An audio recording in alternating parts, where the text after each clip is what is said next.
একটা জিনিস ভাবেন, দেশের নেতৃত্বস্থানীয় একটা দলের ফান্ডিং ছাড়া চাঁদাবাজি ভাবতে পারেন? কিন্তু জনমানুষের জীবন নিয়ে ব্যবসায় লিপ্ত বাঙ্গু রাজনীতিবিদরা। দেখেন ভাই, আপনাদের নিয়ে কথা বলি না, কারণ কখন আবার কার কোন জায়গা থেকে প্রতিহিংসার শিকার হই। সুস্থ রাজনীতি করেন, অন্যথায় ধানে পছন্দ ধরাবেন বললাম। আমার পূর্বের ভিডিওতে আমি বলেছিলাম, প্রশাসন এবং নিউজ চ্যানেলগুলোর দলীয়করণ থেকে মুক্ত করতে হবে, নাইলে বাংলাদেশ গণতন্ত্রের নামে বারবার একনায়কতান্ত্রিক ভাবে চলতে থাকবে। লাস্ট 2 দিন সোশ্যাল মিডিয়ার পরিবেশ এবং বাংলাদেশের রাজনৈতিক প্রেক্ষাপট দেখে আর চুপ থাকতে পারলাম না, তাই ক্যামেরার সামনে চলে এসেছি কিছু কথা বলার জন্য। লাস্ট বুধবার রাজধানীর মিড রোডে যে ভয়াবহ এবং নির্মম হত্যাকাণ্ড চালানো হয়েছে, আমি ওই ভিডিওটার 10 সেকেন্ড দেখার পরে আমার ভিতরে যে অমীমাংসিত চেতনার জন্ম দিয়েছে, আপনি একবার ভাবতে পারেন তার ফ্যামিলির পরিজন, যারা বউ সন্তান মা বাবা আত্মীয় স্বজন যারা রয়েছেন, তারা এটা কিভাবে দেখছেন এবং তারা এটা কিভাবে ধারণ করেছেন। একবার ভাবতে পারেন কতটা ভয়াবহ নির্মমতা।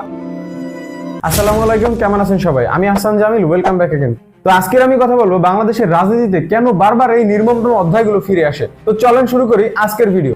কি ভয়াবহ নির্মমতা ভাবতে পারেন? রাজনীতি হওয়া উচিত ছিল মানুষের পক্ষে, এখন সেই রাজনীতি মানেই জনগণের ঘাড়ে অত্যাচার রূপে হাজির হয়েছে। যারা রক্ষা করবে তারাই এখন শোষকের রোল প্লে করতেছে। চাঁদাবাজি এখন দেশের সবচেয়ে বড় শত্রু।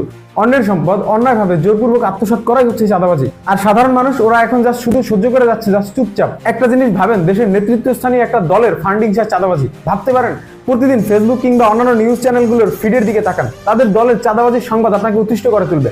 এখন তো আবার মানুষের জীবন কেড়ে নিচ্ছে এই চাঁদাবাজি।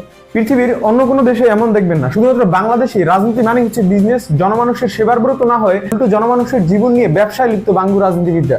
বাংলাদেশের বড় বড় দুটি রাজনৈতিক দল মানুষ এখন ঘৃণা ভরে প্রত্যাখ্যান করতেছে। আপনাদের কর্মকাণ্ড পরিবর্তন না হলে মানুষের হৃদয় থেকে চিরজীবনের জন্য মুছে যাবেন। আপনাদের স্মরণে রাখা উচিত, একদল তাদের এই স্বৈরাচারী নীতির জন্য আজ তারা বহিষ্কার হয়েছে। তাই কোনোভাবেই তাদেরকে নিজেদের মধ্যে ধারণ করার কথা ভাবিয়েন না। আপনাদের কর্মকাণ্ড এমন কোনো নোংরামির ভিতরে নিয়েন না যাতে লোকজন আপনাদের স্বৈরাচার হিসেবে চিহ্নিত করতে পারে। দেখেন ভাই, আপনাদের নিয়ে কথা বলি না, কারণ কখন আবার কার কোন জায়গা থেকে প্রতিহিংসার শিকার হই। কারণ দেশ থেকে তো ফ্যাসিবাদ পুরোপুরি নিধন হয় নাই। আপনাদের ছায়াতলে আশ্রয় নিল আর আপনারা তাদের আলিঙ্গন করে নিলেন। আপনাদের লজ্জা হওয়া উচিত। আপনাদের দলের নেতাকর্মীদের এত বাজে অবস্থা, ক্ষমতায় আসতে পারলেন না, তাতেই আপনাদের এই হাল। সুস্থ রাজনীতি করেন, অন্যথায় ধানে পছন্দ ধরাবেন বললাম। মনে রাখবেন, জোর করে কোনো কিছুই আদায় করা যায় না। এখন চলেন একটু প্রশাসন নিয়ে কথা বলি। দেখেন, এই মার্ডারটা হয়েছে গত বুধবারে, কিন্তু আমরা জানলাম শুক্রবার বিকালে। এত সময় কি হয়েছিল, কোথায় ছিল, কেন মানুষ জানো না? আর নিউজ পোর্টাল গুলো ভাই নাটক করেন আমাদের সাথে, আর সবাই কি বিক্রি হয়ে গেছেন? সাবাস বাংলাদেশ। বলছিলাম না যে ভাই জুলাই 100 বার আসলে বাঙালি কখনো শুধরাবে না? দেখেন, আমার পূর্বের ভিডিওতে আমি বলেছিলাম, প্রশাসন এবং নিউজ চ্যানেলগুলোর দলীয়করণ থেকে মুক্ত করতে হবে, নাইলে বাংলাদেশ গণতন্ত্রের নামে বারবার একনায়কতান্ত্রিক ভাবে চলতে থাকবে। যাই হোক, এই বিষয়গুলো নিয়ে আরো বিশ্লেষণপূর্বক আলোচনা করেছেন আমাদের জনপ্রিয় কন্টেন্ট ক্রিয়েটর ন্যা ভাই।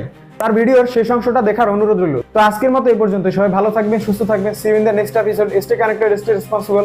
আর ভিডিওটি ভালো লাগলে অবশ্যই লাইক, কমেন্ট এবং শেয়ার দিয়ে অন্যদের দেখার সুযোগ করে দিবেন। আল্লাহ হাফেজ।